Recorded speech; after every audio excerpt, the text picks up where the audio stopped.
என் பெயர் சுபிக்ஷா. நான் 3ஆம் வகுப்பு சி பிரிவு படிக்கிறேன். நான் தான் ஸ்மார்ட் போன். இந்த நவீன உலகத்தில் குழந்தைகள் முதல் பெரியவங்கள் வரை பிடிக்காத ஆளே இல்லை. ஆமாங்க, நான் தான் செல்போன். சாப்பாடு இல்லாம கூட இருந்துருவாங்க, ஆனா நான் இல்லாம இருக்கவே மாட்டாங்க. அந்த அளவுக்கு எல்லாருக்கும் நான் பெஸ்ட் ஃப்ரெண்டா இருக்கேன். முதல் ஒருத்தரோடு ஒருத்தர் பேசிக்க தான் யூஸ் பண்ணாங்க. ஆனா நான் இருக்கிற இடத்துல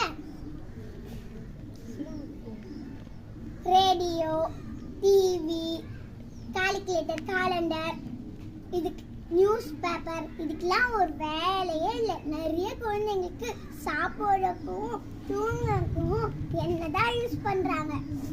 நிறைய நல்ல விஷயங்கள்லாம் கத்துக்கலாம். பாட்டு, படிப்பு, சமையல், நடனம், இது மாதிரி நிறைய நல்ல விஷயங்களும் கத்துக்கலாம். ஆனா என்கிட்ட எந்த அளவு நல்ல விஷயங்கள் இருக்கோ அந்த அளவு கெட்ட விஷயங்களும் இருக்கு. அதனால செல்போனை அதிகமா யூஸ் பண்ணா கண் பார்வை குறைவு ஏற்படும். அதனால கம்மியா யூஸ் பண்ணுங்க. நான் சந்தோஷமா இருங்க. நன்றி. அனைவருக்கும் வணக்கம். என் பெயர் சுபிக்ஷா. நான் 3ஆம் வகுப்பு சி பிரிவு படிக்கிறேன். நான் தான் ஸ்மார்ட் போன். இந்த நவீன உலகத்தில் குழந்தைகள் முதல் பெரியவங்கள் வரை பிடிக்காத ஆளே இல்லை. ஆமாங்க, நான் தான் செல்போன். சாப்பாடு இல்லாம கூட இருந்துருவாங்க, ஆனா நான் இல்லாம இருக்கவே மாட்டாங்க. அந்த அளவுக்கு எல்லாருக்கும் நான் பெஸ்ட் ஃப்ரெண்டா இருக்கேன். முதல் ஒருத்தரோடு ஒருத்தர் பேசிக்க தான் யூஸ் பண்ணாங்க. ஆனா நான் இருக்கிற இடத்துல